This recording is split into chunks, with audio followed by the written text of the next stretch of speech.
Hi, everybody, and welcome to the Seeking Numina podcast, the Sacred Places podcast. And I'm your host, Elise Wells. And today I'm joined by my friend, Joanna Farrer, the host of Coffee and Divination podcast, as well as an incredible Apollo dedicated musician. And she's also working on a book coming out in 2026 with Llewellyn, my publisher as well. And it's on divination. And so all forms of divination. She's a very talented and gifted seeress. And I was planning this Oracles road trip through Greece, and I was being interviewed for your podcast, and I was like, wait a minute, come with me. And so she did. And this is the kind of crazy people I love being best friends with. Welcome to Seeking Numina. I'm your host, Elise Wells, and I invite you to connect with the sacred wild within and around you through Numina, or sacred sites around the world, and the wisdom they hold. Together, let's remember the old ways, build relationships with land spirits, and dare to reach out to the fairies. The sacred wild is inviting you to dance in the moonlight. Will you answer their call? We are having the time of our lives traveling Greece. We started where did we start? Okay, so we mostly started at the airport area in Artemis, where I live, for practical reasons. Yes. And then we made our way up through Vietia, or Boeotia. For the Americans. Yeah, for the Us Americans.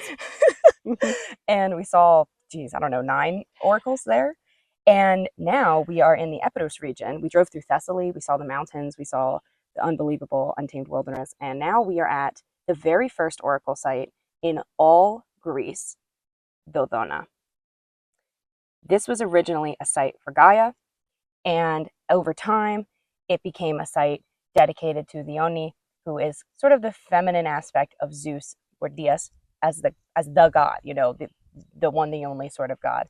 And where we are situated is directly in front of the temple of Zeus, and right where you guys are situated is the temple of Dione. And this rock is from the quote-unquote new temple of Dione. So new. So brand new. It's like only 2,400 years old instead of Only. 3,800. So kind of embarrassing, but we're going to work with it. New construction. What can you do? So, hello. What's it like to be in Dodona?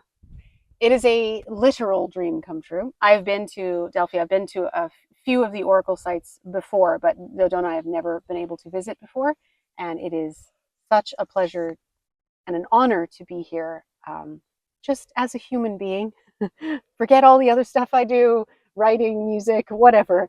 It is the kind of thing that I am so grateful to be able to do this and get here. And I want to make sure that the stories of these places and the power of these places get to as many people as possible, because they are so important and they are a part of who we are as humans. Yeah.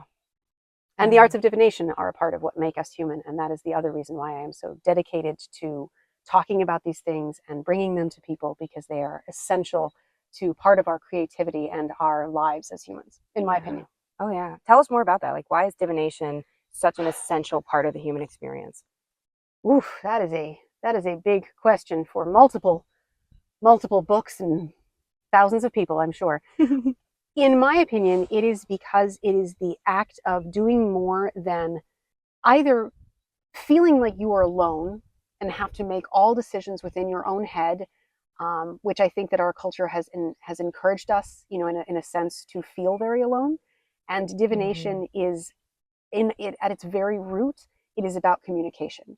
It is about asking a question and receiving an answer from somewhere. And even for my friends who, it is archetypes or your subconscious, this all good.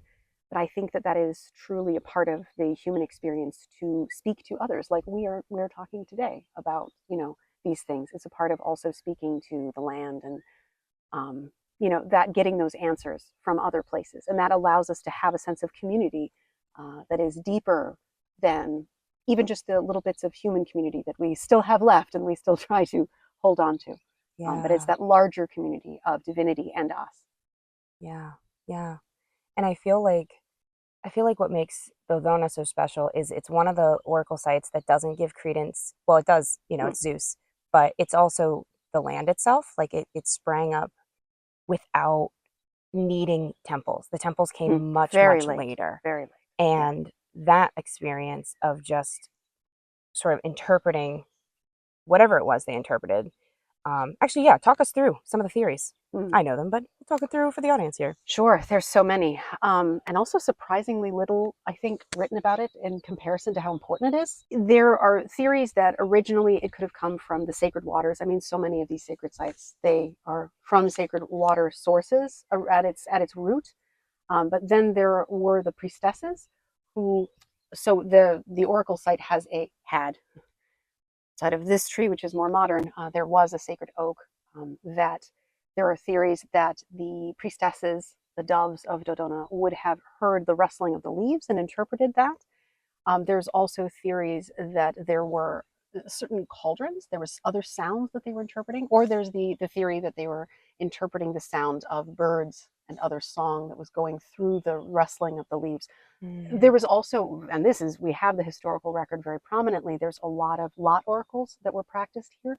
So the asking of questions by inscribing and then getting answers back. Now, how they got those answers back, you can talk to a lot of different scholars and get different theories back, but we have a huge number of the records of what questions were asked. This is another thing that is so fascinating about divination, is that we see the shared commonality of experience across thousands of years and across cultures when we actually have the records of what was asked. Sometimes we have the records of the answers. That's less common, but and that was done here. So there's lot oracle, and there was also prophetic work that was done via trance. There were also priests who practiced probably another form of divination. How that fit in, I won't go too deep into the weeds, but yeah. Well, and maybe it was a dream oracle. Yes, that's my theory. I'm not sure that I could back that up from the scholarly sources, shall we say. You know that I am very much about, like, let's make sure we document appropriately. Yeah. But there is, I think, enough evidence to point to dream seer work being done here in some form. And the Seloi, the male priests, were said to be barefoot here. And I feel like that has a deep connection to how, as you were saying, this site has a lot of connection to ancient land-based divination forms, and that comes through in that sort of connection to the sounds from the trees or the birds, or the sound of the cauldrons that may have ringed it, and that idea of being barefoot on the land, which I'm sure many of your listeners are very much also a fan, as I am, of being barefoot on the land. And that connection, I'm sure, has some significance that sadly the records are lost to us. Yeah. Of course, the sacred tree was cut down in, I believe it was 391. Modern AD. AD, yes, 391 AD. But then, the site itself has its power, that regardless of whether that living tree still exists or could have continued to exist longer, the spirits here, they speak through everything. And all the baby oaks that have come from this place that still we're literally surrounded by, as we are talking, the kin of that great oak is here with us. Yeah. And that is so, there's no words for that. Yeah. And it's a special kind of oak, which I believe the modern, English scientific name for it is a Kew oak, which I think is probably because the Brits discovered it. Probably. And Kew Gardens is like the Royal Gardens of the UK. But it's an ancient oak species, and it really is only found in Greece. And here's a nice dried leaf I can show you guys if you're watching this on YouTube. If you're listening, my YouTube channel, Seeking Numina, you can actually see way better because you can actually see all the things. And it's a different, I mean, you can tell it's an oak. It has that cute little roundy ridges thing going on, but it's different. It's very small leaves, and I think this was probably the variety. You know what I mean? Like it's native to this region. It's old, so and it probably looked very similar. And this tree, we still need to like verify this, but I know for a fact that the professor at University of Yanina, which is the nearest city, it's like 20 minutes driving from here. They have done an extensive amount of archaeological research, which is something else I always want to remind listeners, is that the evidence, quote unquote, that we're looking for in our ancient record, it's not always going to exist in English. A lot of times it's not going to. So there's stuff on these museum plaques that's quoted from the University of Yanina, translated in English from those original sources. It's not, you can't necessarily go in and read that whole archive. It's in Greek. So that was a really good confirmation to read about some different things, in more definitive contexts. But anyway, this guy in Yanina, University of Yanina, he actually had a permission to ceremonially plant a new sacred oak. And we're pretty sure it would be this one because it's Yes. growing here in the Temple of Zeus, which is actually not where it is. On YouTube, you'll see now a video of the spot where the oak would be. But Yes. interestingly, we are not allowed, tourists are not allowed Oh, not to visit it. How strange. No, the priestesses were not allowed to approach. Yeah. So, and you can see Indeed. exactly where the path was. Yes, it was very And clear. yeah, the land was like, come here, come here, come here. Mhm. And the guards were like, don't go there, don't go there, don't go there. There's nothing marked officially that it is not allowed. Just also say No. that. Yeah. So it's not like we were going past very obvious guard signs or Mm-mm. something. No. No, it's the classic way. For those who follow my work, you know that I'm kind of like the resident whistleblower on the way that the modern Greek culture heavily, heavily suppresses our ancient culture and has raised us as Greeks to feel that we should be ashamed of our stupid ancestors. That is a quote from many adults in my upbringing, and even when we were coming here, we were in Vietia and we were driving around and we went to dinner and the owner of the restaurant's like, oh, what are you doing? Where are you going? And we were like, oh, we're going to see these things, these oracle sites. He said, oh my gosh, those old rocks. Why do Americans always come to see our old rocks? Don't you have old rocks at home? We do, and it's true. We have old rocks at home. But yeah, it is. It's a sad thing not to be able to go down there, but at the same time, it is beautiful. I will point out. I'm sure you will be posting photos, and maybe even people will get to see some footage. But in this oak that is directly behind us as we are speaking, I'll put it up here on the YouTube video. Oh yeah, people have managed to put in little, essentially cluties. For those of us more familiar with like Celtic traditions, cluties and things that have been tied on, and there's little pieces of paper and slips. And I'm staring right now at a pomegranate that has been left behind the temple, and so it goes back to that whole the human connection to these things. Methinks doth protest too much. It does not actually go away. Just like the arts of divination and the arts of prophecy and the arts of drawing lots and the arts of doing the seer work, they have never gone away. We have simply kind of lost connection to perhaps, the deeper techniques of it. Of course, there's different ways of doing it. There's very specialized, forms of it that other cultures have, that other peoples have had, across time that we can't necessarily ever get back. I mean, not everything can be reconstructed. Not everything maybe should be reconstructed, but it's still those well springs are still there, and it has never actually gone away. And that is a myth that we have told ourselves and told each other for control reasons, in my opinion, that it is gone, because then you will feel more alone when you do it. So if you're listening to this and you are drawn to this, or you feel you have been doing this since you were a kid and you're like, oh, I'm the only one, you're not. And it has never gone away. And that is a powerful, beautiful thing. Yeah. So do more of it. I'm always the one saying, as you know, do more divination. What's the answer? Do more divination. Do more magic. Yeah, it's a powerful, powerful thing. I think the other interesting aspect for me of being here at a site like this, and you touched on it, is that we need more, I would say, interpreters of these things.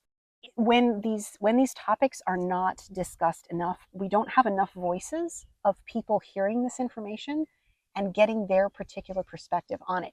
It's something in our culture, I think we have the myth of the expert, where if you just have one expert, then you will have the whole truth. Yeah, exactly. And that's actually not how knowledge works. That's the whole point also with divination it ties into, is that the point of divination is that you don't have just one source. It's not just one oracle. Hence, we are on a oracles road trip. Not just Delphi. I mean, Delphi is amazing and incredibly powerful. If you get to go there, you should. But there's so many, and there were in ancient times, and there are now, because knowledge is not a thing that can get placed in, it's in one spot.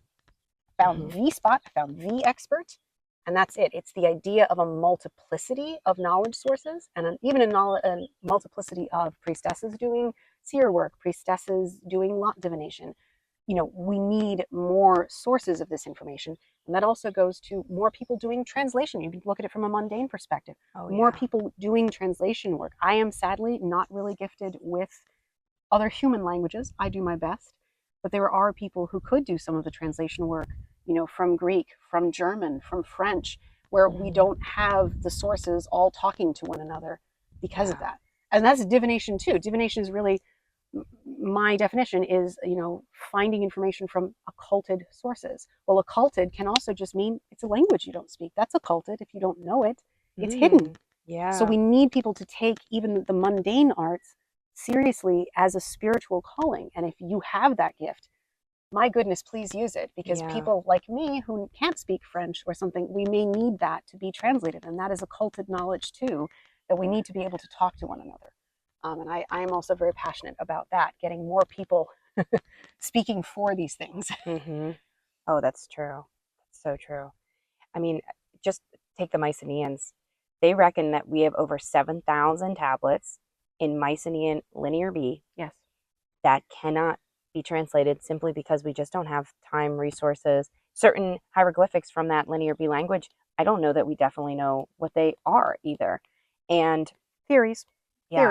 AI is a touchy subject, but I do think that one of its best applications is this sort of work where it can sort through and collate and recognize pattern, and it's flawed and you need the humans to maintain it.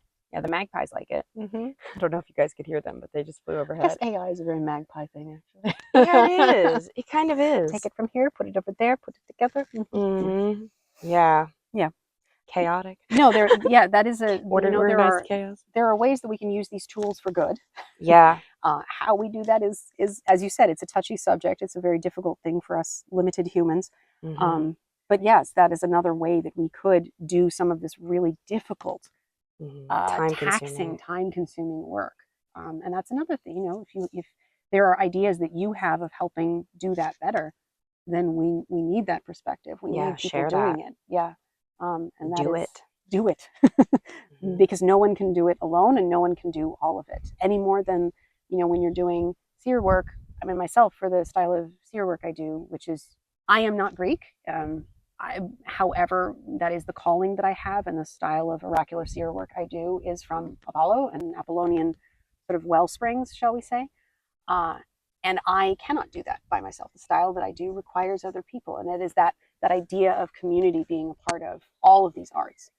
And that is very tricky in the modern day. Sometimes it can be a very limiting factor, but we definitely have a lot of people interested, and if we all talk to each other, sure, we can find ways of getting together a lot more. Yeah. So one of the other things at this site, and we'll put the video up here on YouTube as well, like on top of this, so you can see it, is a theater, a massive theater. Tell everybody about that, about this amazing theater, because it's in great shape, guys. Incredible. It is incredible. It is beautiful. It is in amazing shape. So I'm a priestess of Dionysus and a priestess of Apollo, and so my little Dionysian heart was just, and it's incredible because what I love, and this is true at a number of different theaters in Greece, if you're there and you get a chance, there is a spot. Of course, I don't remember the technical term. All of these things have terms. Sorry, I'm not putting the terms on here while we're here. For the spot where it has an incredible acoustic resonance. Of course, all the theaters are just incredibly designed. As a professional classical violinist, acoustics in the halls that I play in are really important. I have friends that are acousticians in the modern day, and the acoustic knowledge of these theaters is a subject matter for so much discussion, and it's such an art. But this spot you can stand on, and just any person, we did it, and it was great. You can stand there, and the amplification is such that you can basically whisper or speak very softly and be heard at the very top. And the theaters are gigantic, so you wouldn't believe it until you stand there and do it. It's also energetically, I mean, as a priestess, as a witch, it's more than just the acoustics. I mean, of course, all mundane and magic are the same, so we're not really ever talking about one without the other, but you can feel also what that acoustic resonance and what that perfection in that spot does magically. It is very, very magical thing to be able to speak words for myself, being able to speak words to the gods, to be able to speak in that way in a sacred site like that is just impossible to put into words. So whether you come to it from a more secular perspective or a magical perspective, the power in those stones and the power in the placement of them is something that is transcendent, and it is very worth going to if you can. Yeah. When I stood in the center, I noticed all the bees around us, Mhm. and they were giving me what to sing. So I hummed their low tone, and then the next bees came and they hummed a slightly higher tone. It was a Mhm. harmony. It was a Mhm. harmony. Mhm. So I sang this tune with the bees. They harmonized with me. And then a bird species came in, like it was a round, like a cannon. They came in and sang their part in between. It was unreal. It was unreal. And incredibly appropriate for Dodona, where everything was about, we know, sound. So Yeah. whether it's sound through the trees, sound of the birds, the bees, oh, um, this is a very interestingly sound oriented place. What you make of that and what that means to each person, I think, is very individual, but it is very present, and we can speak to it personally in a way that is so precious. And each person who comes here, I'm sure, will have their own amazing moment that could be very different from ours and just as important. Yeah. I think after spending some time on the land, and after this, we'll probably meditate even more and sit here longer. Oh, yeah. Um, I think where I stand on how the priestesses could have communed is barefoot, whether it was the rustlings, the birds, the bronze cauldrons, the ringing, the wind. It was all the elements combined. Mm-hmm. Because this is a sacred spring. One of the epithets of Zeus here is Naios, which is the naiads, as you might know, are the freshwater nymphs. So it's Zeus of the fresh water. Yeah. And so we are encircled by and within a sacred spring. So the waters are flowing beneath our feet. The wind is rustling around us and within us as we breathe.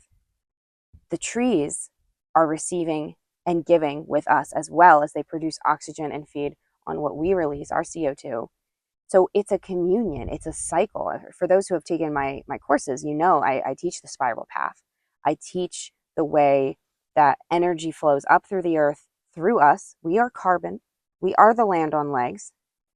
And I think that was at the core of what these priestesses were doing. What the ins and outs of that were like, what their, The what exact the key, techniques. what their technique was, what the key was in their map, we don't necessarily know. But maybe that's the power of this era we're in. One thing we keep remarking on this road trip is how many times in history was it possible for two individual women Yes. to travel the globe It's to crazy. visit sacred sites alone, unattended, safely? It's Yes. like Disneyland in Greece. It's so safe. I'm never in the least concerned for my physical safety. And we can travel in 9 days. We're going to be traveling the distance that our ancestors could have never fathomed. We are, if you look at a map, we'll put it on the screen. Yeah. We went from Vietia northwest all the way to Yanina. We're, I don't know, 2 hours from Albania right now, maybe less. Yeah, very we are close. very high up northern Greece. Yeah. That would have been, these were barbarians to the Attica Greeks, the Athenians. So it's such a scale of connection to land that we have the gift of experiencing. And I just really want people to remember that while we've lost so much, we've gained the ability to connect in ways our ancestors never dreamed. We hear that expression in the pagan community a lot, like we are our ancestors' greatest dreams. This is another way that I think we forget the gift of travel. And if you're listening to this and you're in the West, if you have an American passport, a British passport, an EU passport, you can just hop on a flight and get somewhere. There's no visas. There's no, procedures that you even have to follow. You just purchase the ticket. And so I'm such an advocate for pilgrimage. It has been the single most enriching part of my land spirits practice, my deity practice, my personal toolkit of magic that I use daily. It came from the lands I visited.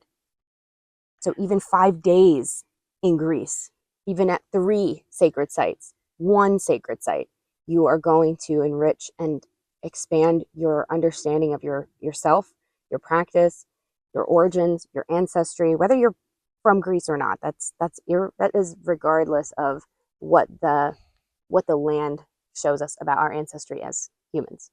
It is an incredible time, and the fact that the number of times I have to take a step back and say, this is unbelievable that I can do this, and say prayers of thanks that I can do this, because it is a tiny blip of time that we would have been able to do this. And whatever form of travel and community you can find, Mhm. you should take it, because it is precious, and it does change you. It really, really does change you. And we need to do this work. If you feel called to it, Mhm. take that seriously, because it is where we need each other for this stuff, and the land needs us. Honestly, I think It's it's calling not us. hubris to say that there are gifts that we have. I also practice permaculture, and permaculture I like because it is a positive view of humanity. It still has optimism in it, where it's that same drive of creativity, of creation, is part of our gift. Like, it's important to recognize our gifts and use them in ways that are that bring flourishing, and that bring a diversity of thought and opinions and experience to the table. And we can do that in ways that help each other, and that can be helpful to the spirits and to the land too. You shouldn't put down your own gifts and your own opportunities, because they are precious too. Yeah. Yeah. So if there's one piece of wisdom on divination that you would leave our listeners Oh, I with. should have known you were going to do this to me, because I do this to my listeners. For those who listen to my podcast, Coffee and wow. Divination with Okay. Joanna Farrer. Yeah. Shameless plug. One piece of advice regarding divination. Or oracular practice. Yeah, sure, oracular practice. Yeah. Okay. Besides what I said earlier, which is do more divination, do it more. It's really Show practice, them practice, practice. cards. It's not professional violinist. Swing that pendulum. Yeah, exactly. The more you practice, the better. It's also about trusting yourself, and not thinking that you have to be perfect in order to have it be true. You can be in the beginning stages of learning an art of divination and still get really, really important messages through you. Because I think that's part of it, is that divination used to be practiced by like pretty much everyone, right? And like as I was saying, a lot more of us exist than we realize, and they kind of do that intentionally. But still, yeah, it's not so common, and it used to be everywhere in the ancient world, every culture. So the fact that if you are studying the arts and you are bringing things through, that is really important. And even at the beginning stages, don't think that it's like, oh, I don't know what I'm doing. It doesn't matter. Maybe I shouldn't bother. You should bother. And it might not be right away that it changes your life in a way that will have knock-on effects to better other people's experience of the world, or it might be right away. So don't wait until you've read 100 books to say, I can do it now. Don't wait until you've taken 10 courses to feel, I think I can now do a Celtic cross spread. Just do a card a day, but take that card seriously and do something with it. And that experience and that knowledge is absolutely valid. Get good teachers, and then listen to the land, and listen to yourself. It will make a difference. I have seen it change so many people's lives, and I am really passionate about it for that reason. And I think it really will change people for the better. That's why I'm writing this book, because I really care so deeply about it. Yeah.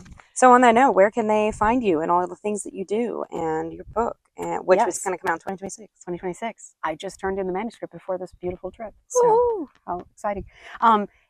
Coffeeanddivination.com is the website of the actual podcast, and Coffee and Divination, which was started from a land practice of my coven and I. We sat on the porches doing divination all together, and that's where the podcast came from. That is the way to listen to my work and my interviews with a lot of different diviners and authors and magicians that I respect. And your episode's going to be out in probably by the time this is out, who knows, maybe a week later. And that's the best place to find it. So you can just search for that on any podcast platform, or you can find me on Instagram. I generally reply to as many DMs as I can. So you have a guest you want me to talk to, or you just have questions. I love talking about this stuff. You can't get me to shut up about this stuff once you get me talking. So you can find me on Instagram and we can chat. And I love to talk to people about this stuff, genuinely.